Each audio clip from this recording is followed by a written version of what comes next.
कुछ भी करने से पहले थोड़ा सोचें। एक युवक ने शादी के कुछ साल बाद पिता से कहा कि वह विदेश जाकर व्यापार करना चाहता है। पिता ने उसकी मंजूरी दे दी।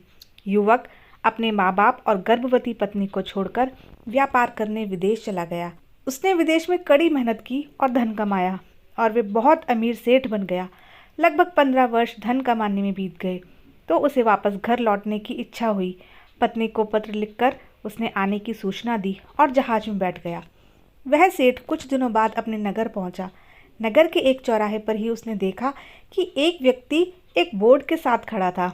उस बोर्ड पर उसने लिख रखा था, बेशकीमती ज्ञान के सूत्र। सेठ ने उस व्यक्ति के पास जाकर पता किया तो उसने बताया कि मैं बेशकीमती ज्ञान के सूत्र बेच रहा हूँ।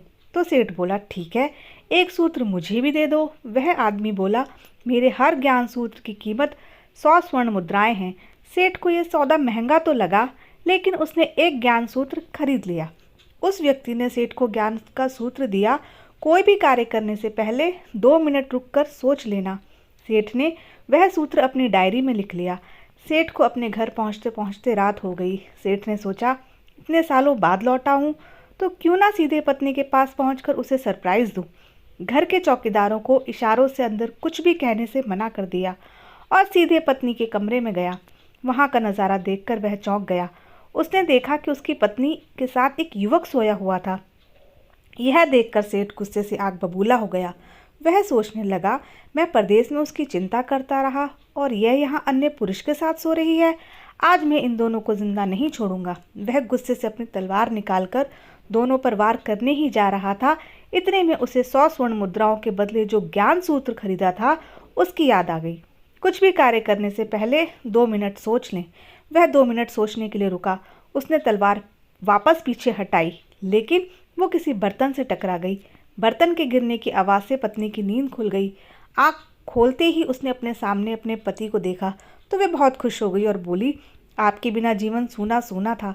इंतज़ार में इतने वर्ष कैसे निकले ये मैं ही जानती हूँ। पत्नी ने इतना बोलकर पास सोए हुए युवक को उठाते हुए बोली, बेटा उठ जा, तेरे पिताजी आए हैं। युवक उठकर जैसे ही पिता को प्रणाम करने झुका तो माथे की पगड़ी सेठ के पैरों में गिर गई। उसके लंबे लंबे बाल बिखर गए।